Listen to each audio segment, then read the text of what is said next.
Woo! Great morning. Welcome to Triple M Monday Morning Motivation. It's officially the start of a new month. I love the start of a new month because you get to press reset. You get to start over. Or maybe you killed it last month. You get to carry over all the momentum to this new month. And now we've been talking about the last couple of weeks, fourth quarter. It's officially fourth quarter now. We were building up the mindset of the fourth quarter. So I don't know where you're at. We're in Los Angeles. We can feel the weather changing. You know, I'm walking through downtown yesterday. That's where we live. I can tell there's less traffic, more chilling. Literally walking back from the gym and people like, man, nobody is out. You know, the people in front of me got a bag of Heineken and a bag of chips in their hand. And nothing wrong with that if that's your choice. But I'm like, dang, that's the kind of mentality that people go into in the fourth quarter. Bag of Heineken, bag of chips, going to watch football and sit there and watch other people, you know, play, live their dreams.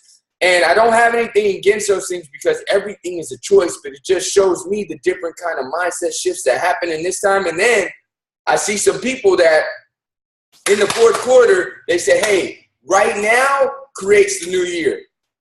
Right now, if I push the gas all the way down, I know that 2017 has no option but to be ridiculously amazing. And I know both of those kinds of people, and it's just a choice. But I do see that those kind of people that push the gas in the fourth quarter, that push the gas right now, they seem to have that new year they always talk about.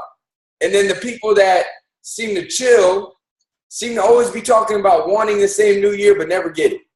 And it's just an observation. You know, I like to be observational and aware of what happens to people and the different paths they take. So I think you guys are on this call because you guys say, hey, fourth quarter, we're about to mash this gas down. And I want to thank you guys. I think you guys are watching this recording right now because you say it's fourth quarter and I want to take it all the way. And I'm not going to wait until January 1st or maybe it's usually January 2nd because people are hungover on January 1st. I'm going to do it right now. So I acknowledge you guys. And for that, we've got an amazing video. This is a guy named Ziglar. If you've never heard of him, you've probably heard him quoted by some other great speakers because that's the kind of guy he is. He's probably the mentor to your mentor. You know, you look up to a Les Brown and Eric Thomas or Tony Robbins or Jim Rohn, whoever it is for you, they probably got nuggets from this guy.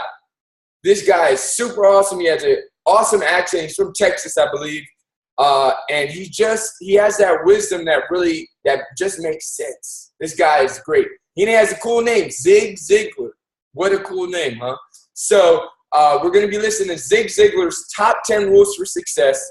At the end, we're going to be getting some shares from you guys, so write down your shares. I'm excited to hear what you guys took away, and we're going to get into it. So without further ado, let's get into my boy, Zig Ziglar, your mentor's mentor. Let's get it. From 1943 to 1945. In 1968, he became Vice President and Training Director of the Automotive Performance Company. He's Zig Ziglar, and here's my take on his top 10 rules for success. When you're asleep, ladies and gentlemen, you need your dreams. I'm here to tell you that when you're wide awake, you also need your dreams. You must have your goals. You'll never make it as a wandering generality. You must become a meaningful specific. If you're going to work tomorrow because that's what you did yesterday, you're not going to be as good tomorrow as you were yesterday because now you're 2 days older and no closer to the goal which you do not have. You can't make it as a wandering generality. Tell us about some of the jobs that you've held over the years selling and what you've sold and some of the lessons that you learned in selling over the years. Well, I sold heavy-duty waterless cookware on the door-to-door demonstration plan, and that was a marvelous experience. It took me, the first 2.5 years, I struggled financially. Now, that doesn't mean I didn't sell a lot, because I did. I sold my furniture, sold my car. And that's fairly close to the truth. It really was. Then I went to a meeting, and a man named P.C. Merrill, who's an American Indian, persuaded me that I could be the #1 salesman in America out of the 7,000-member sales force. He said, you've got everything that it takes to be a great salesman. if you just believed in yourself and went to work on a regular schedule. And this is in the cookware business. That's right. Okay. And I put on the demonstration and door-to-door sales and so forth. I'd never had anybody say something like that to me. You could be a great one. You could be the national champion. Now, I've always been loved, but nobody ever thought of me as a champion. Because of Mr. Merrill's integrity, and because he had written the training program, and because he had set all of the records, I took him absolutely at his word. The previous year, I had not been in the top 5,000 out of that 7,000 member sales force. But the year after Mr. Merrill got through with me, I was number 2 out of the 7,000. Had received the best promotion that was available in the company at that time. And the interesting thing about the success that year, he did not really teach me that much about sales. I'd been in it 2.5 years at that point. But what he did teach me was about who I was. The picture I had of myself changed dramatically. I started thinking as a champion and performing as a champion. And I did finish number 2 and had that wonderful promotion. Commitment plays heavily in everything. If you've made a commitment, when you hit the rough spots, not if, when you hit the rough spots, your immediate thought is, how can I solve the problem? If you've not made the commitment when you hit the rough spot, whether it's in marriage or education or career or whatever, your first thought is, man, how can I get out of this deal? And so that commitment plays a huge role. And as you know, some people are about as committed as a kamikaze pilot on his 39th mission. I mean, they don't really take it that seriously. I was raised in a little town of Yazoo City, Mississippi. Now, I know that a lot of folks go around the country trying to impress people by claiming to be from Yazoo City. But I really am. Now, when I was a boy, during the Depression, we lived next door to some rich folks. I knew they were rich for 2 reasons. Number 1, they had a cook. Number 2, the cook had something to cook. And during the Depression, that was a sure sign of wealth. I was over there for lunch one day, as I tried to be every day. And now don't misunderstand that. Even though there was a Depression on, we certainly had plenty to eat at my house. I know we had plenty because if they ever passed my place for seconds, they'd always tell me, no, you've had plenty. So I know we had plenty.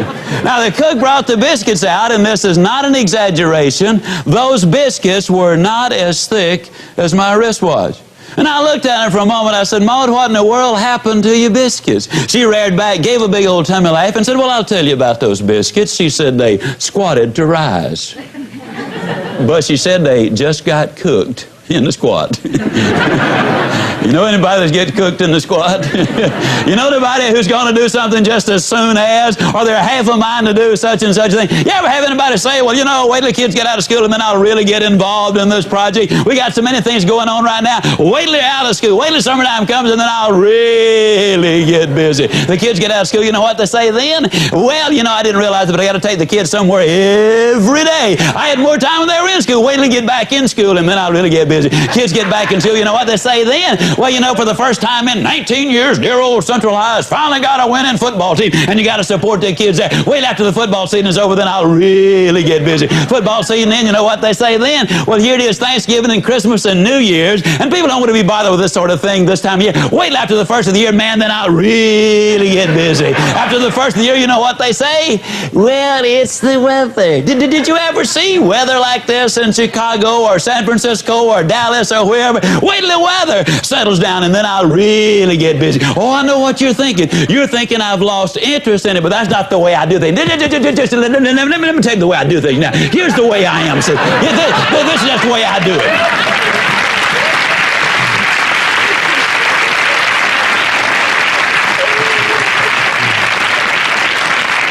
See, the way I do things is I get everything organized. I get it lined up. I have everything in just such and such order. And then, man, once I get it all put together, that's when I really get after it. I mean, that's just the way. I've always been that way. Do things that way. I know some of these other folks are ahead of me right now, but you just wait. I'll catch them. But this weather, it is just so horrible. Wait till it clears up. And the weather clears up, you know what they say then? Well, here it is. It's Easter time. And Easter time, you know, that's a family time. And we always spend a lot of time together. And you said so yourself. The family is extremely important to you. You do the work for the family, and if you can't spend some time with them, you might as well not do all of the work. I mean, wait till after Easter's over, then I'll really get busy. And then after Easter, you know what they say? at long last, we've got some beautiful weather. And I haven't hit a golf ball or wet a hook and I don't know when. Man, I got to have some R&R. I got to have some rest and relaxation. And you know, you said you can't work all the time. I mean, an individual needs some time with himself. Wait till I relax a little bit, and man, then I'll really get after it. And finally, they get after it a little bit, you know, or when they have the fun and relaxation, then they say, well, it's almost time for the kids to get out of school. And that's where we came in. As we'd say down home, folks, you can put this in your pipe and smoke it, because it's the truth. The people who wait for Aunt Matilda to move out, or John to get on the day shift, or the new models to come out, or the new mayor to come in, or for the new advertising campaign to get started. The people who wait on the new senator in Washington, or until inflation slows or the rate of interest come down, the people who wait for changes to take place out there before they do the changing in here are flat going to end up getting cooked in the squat. The rule is simple. You do it now. You do it now. How many of you feel like I've made this talk before? Can I see your hand, please? Several hundred times. I made it yesterday. You know what I did between yesterday and today? I spent over 6 hours getting ready for today. You see, I think it would be arrogant if I thought I could stand up and spit it out just because I did it yesterday or hundreds of times. That's arrogance. That's when Buster Douglas knocks out Mike Tyson. That's when an expansion team in Houston beats an established NFL team in Dallas. I dare not. Look at the people here, several thousand. I'm taking over an hour. That's several thousand hours of time. Where would my integrity be if I came here unprepared to make something, a presentation that could make a difference in your life? There is no way. You got to prepare for it, ladies and gentlemen. Almost did not go to the most important sales meeting I would ever have missed. That morning I awakened. I'd been up there in Charlotte all day long in a meeting and didn't learn anything. 5 o'clock, the alarm clock goes off, and it was an alarm clock in those days. Now it's an opportunity clock. If I can hear it, that means I've got an opportunity to get up and go. If I can't hear it, that might mean I done got up and gone. Well, anyhow, went off. We were living in a little 3-room apartment above a grocery store. 5 o'clock, weather was horrible. When the clock went off, you know, I looked out and I said, no sane person would ever get in a little Crosley automobile without a heater in weather like this and drive all the way to Charlotte to go to another meeting. So I lay back down. As I lay down, the words of my mother came back to me. Son, if you work for a man, you work for him all the way. You're loyal to him in every way. And if your word is no good, you're no good. I had promised this company, which had taken me 2 months to get the job, that if they would give me the opportunity, I'd be at every sales meeting, I'd be at every training session. And in 2.5 years, despite my lack of success, I'd been at every sales meeting, at every training session, and I'd never even been late. The words of my mother came back. I rolled out of bed, went to the meeting. That's the one that changed my life. How did it change your life? It changed my life because that's the day that Mr. Merrill persuaded me that I could be the champion. Okay. Comes full circle now. Oh, man, it sure did. And so it made all the difference in the world. Yeah. I want to talk a little bit about goals on the line of how do you lose 37 pounds and write a book. I'm just going to kind of give you that as an example. For 24 years of my adult life, by choice, I weighed well over 200 pounds. I say by choice because, you see, I have never accidentally eaten anything. I mean, it's always been deliberate. And when I choose to eat too much today, I have chosen to weigh too much tomorrow.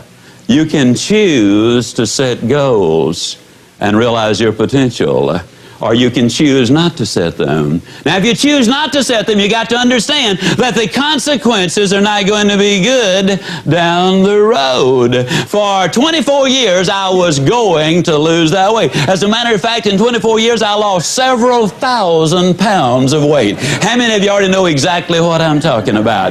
But it wasn't until I wrote it down, put a date on it, listed the obstacles I had to overcome, identified the people, the groups, the organizations I needed to work with, spelled out a plan of action, set that time limit in there, and identified all of the benefits to me. It was only when I did that that the goal became a reality, and I lost the weight.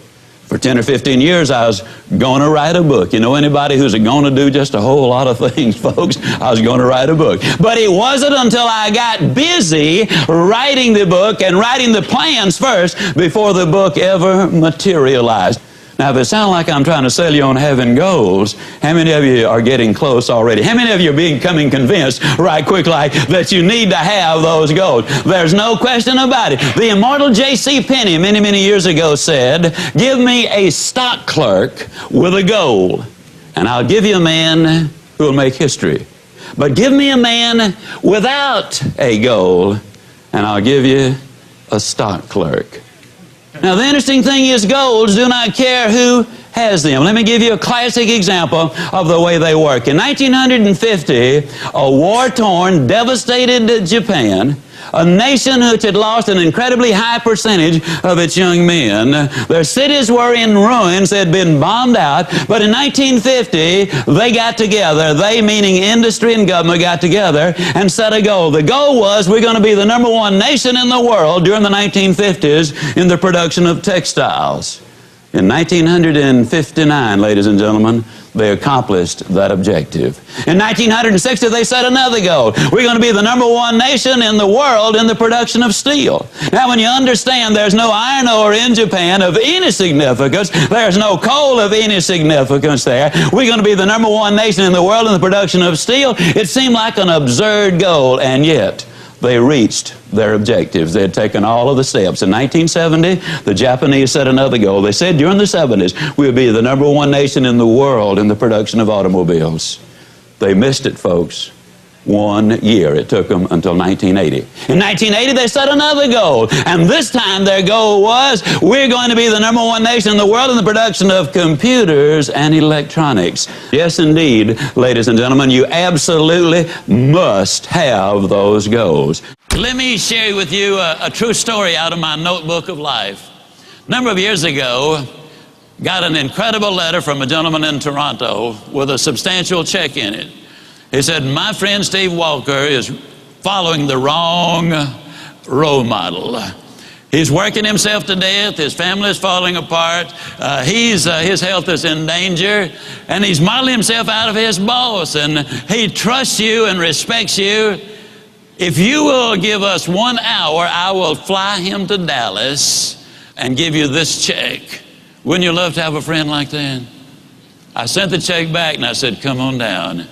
Steve and I had quite a little talk, and in our talk, I asked him why he had such a role model. What about this man that made him so completely important in his life? And he said, well, he's the most successful man I have ever known.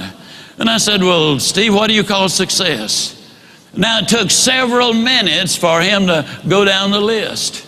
But the interesting thing is, though they're not in the same order that I have put them, or we list them now, these are the 8 things that he said he really considered to be successful. If a man was happy and healthy and at least reasonably prosperous and secure, if he had friends and peace of mind and good family relationship and the hope that the future is going to be better, he said, I'd consider that man as successful. Now, I'm going to really encourage you to take some notes right here. And all I want you to do, and you'll be the only one that'll see it, somewhere right in as I go down the list, write whether you get a plus on that one or a minus on that one. You'll be the only one to see it, but it might be an eye-opener. You see, most people never dare to evaluate really where they are. And you got to know where you are before you can really determine your chances of getting what you really want out of life. And so I said to Steve, I said, I understand that your boss is very important to you. You consider him to be successful. When he finally got through with the identification, as I said earlier, these were the 8 things that he said, I think that's important for to measure success. I said, well, Steve, let me ask you now, as far as happy is concerned, tell me, how happy is your boss? He said, oh, I don't think he's happy at all. I said, why not? He said, well, I've never heard him laugh, and he seldom smiles, and besides that, he's got ulcers. I said, well, do I give him a plus or a minus? He said, oh, you give him a minus. Please grade yourself as we go. This is so important for you. Then I said, that also tells me something about his health if he's got those ulcers. Do I give him a plus or a minus? He said, you give him a minus. I said, that also says something, Steve, about his peace of mind, because you don't get ulcers because of what you eat, but what's eating you. I said, do we give him a plus or a minus? He said, we give him a minus. I said, Steve, I've asked you one question about what success is, what balance is, what's important to you. One question, and your boss comes up with 3 minuses. I said, tell me how prosperous he is. He said, man, he's got money running out of his ears, and he's getting more every day. I said, we give him a plus on that one, don't we? He said, we sure do. I said, how secure is your boss? He said, well, he's as secure as money can make you. And I said, well, Steve, let me ask you, did you read where 2 billionaire brothers here in Dallas went bankrupt? I said, how does your boss compare? Oh, man, he doesn't have that kind of money. Did you read where our ex-governor was worth $100 million at one point? He's now bankrupt. How does your boss compare? Oh, he doesn't have that kind of money. Now, understand, Steve equated security with corporate position and bucks in the bank. So I said, well, Steve, let me ask you, would we give your boss a plus or a minus, or just a question mark on that? He said, let's be generous and give him a question mark. I said, how many friends does your boss have? I hope you're marking these for you. How many friends, real friends, does your boss have? He said, I don't think he's got any. I'm not his friend. I just happen to admire the guy. To tell you the truth, he's somewhat of a jerk. And I said, okay, we give him a minus on that one. I said, tell me about his family. And he said, well, his wife's divorcing him. Well, that one's easy to answer. I said, how much hope does he have for the future? He said, well, before I started talking to you, I thought he had a lot. But right now, I don't think he's got any. Awesome. Nuggets on top of nuggets from the wise Zig Ziglar. Let's get into some takeaways. Rox, what you got for us? What's up, you guys? So some of my big takeaways, I love when he was talking about do it right now. You know, he's like, the people who wait for external choices get cooked on the spot. Just kind of when he was talking about the muffins and how, or the biscuits and how they were so small. And the same thing is like so many times we can put things off for the tomorrow and for the tomorrow and for the tomorrow. But if you don't do things right now, then your life, when next thing you know, when you look up, your life is not going to look the way that you want it to, because you didn't take the action and did things when you were supposed to do them, or just doing it right now. Another one that I really loved is when he was talking about setting goals. You know, as we approach a new year, so many people are not thinking about goals right now. But come a day before January, everybody has goals. Everybody has resolutions, you know? And he said, he's like, being overweight is a choice. Every single day we have choices. And the biggest thing is that you can choose to set goals and realize your potential, or you cannot set goals and not realize your potential. You know, for us, every single month we do goals, like every single month, whether it's physical goals, whether it's how many books we want to learn, whether it's in our Herbalife business, like no matter what, every single month we have something that we're shooting towards. And for me, I remember there was a big part of my life where I didn't have any goals. And I remember what my life looked like in those days. And so the biggest thing for me is to really set goals. So I really love that. And then last one is I really liked how he talked about evaluate where you are. He's like, most people aren't willing to evaluate themselves to get where they want. You know, so I love even the evaluation sheet that he kind of did right now, which was so awesome, because how many of the times are we really so honest with ourselves and really see where it is that we are and where we can improve in order to get where we want? You know, so for me, that was just so key, because at the end of the day, you can lie to everybody, but you can't lie to yourself. If you're not where you want to be, it has nothing to do with anyone. It all has to do with yourself, whether you're evaluating yourself, whether you're setting goals for yourself, like all it comes down is to you. So those are my takeaways. Nice. Awesome. Love it. My 3 takeaways on top of Roxy, those were great. Number 1, have a dream. He said when you go to sleep, you need a dream, but when you're awake, you need it even more. And that just goes in line with some of the personal development we've been doing with Abraham Hicks. If you ever heard of her, she talks about we are vibrational beings, meaning that the law of attraction is a vehicle because what you think about, you bring about. But she says if you just go through life looking at what is and responding to what is, you are going to continue to create what you already have, meaning your tomorrow will look like today and your next day will look like yesterday. There'll be no change because you're just responding to your environment. Whereas the difference is when you have a dream, you change your vibration to that dream level and then you start to attract that. How many times have you heard people say, that was on my vision board? That was on my screensaver. I dreamt of this my whole life. So dreams are crucial to intentionally create your future. So I really love that. Think as a champion. He said, if you heard, when he went to that meeting and the guy told him, hey, I think you can be one of the top people in this company. He said, the dude didn't even teach me about selling. I knew about selling. He said the year before, I wasn't even in the top 5,000. The next year, I was second in the company. And he's like, dude didn't even teach me about selling. So it's not even about strategy. To be honest, people come to us and we mentor a lot of people in Herbalife. We mentor a lot of people as clients. We help a lot of people as much as we can. And to be honest, it's not about the nuts and bolts. I'm not going to teach you how to make a shake. I'm not going to teach you how to do a push-up. You know how to do that. The difference is going to be what's your mindset. To believe you are a champion, you have to literally change your self-image. That's the difference maker. And when you change your self-image, as you start to think like a champion, that starts to change the actions you take. Because when you wake up and you're like, hey, am I going to have a bonbon today or am I going to have my shake? A champion is like, yo, you know what a champion does. You think Michael Phelps gets up and goes to Cinnabon? You know what Michael Phelps does. Michael Phelps has 5 energy shakes every day along with his meals. He consumes 4,000 to 6,000 calories a day to fuel his workouts. Do you think Michael Phelps gets up and say, hey, am I going to have a Coca-Cola today? Nah, he's like, yo, I'm a champion. I'm a world-class athlete. So everything I need to do is in alignment with that. The same thing for you. You get to create your mindset and self-image like, yo, I'm a champion.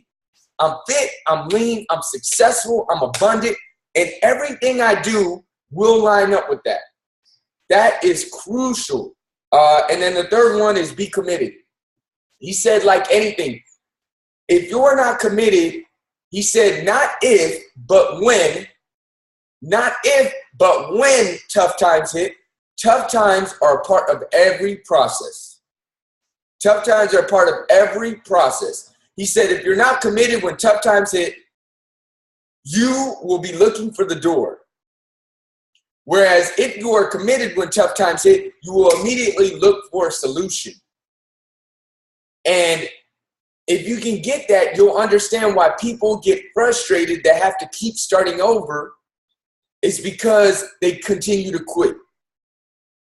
And I tell people in Herbalife and I tell people in life, leave things or stop things because you don't align with it.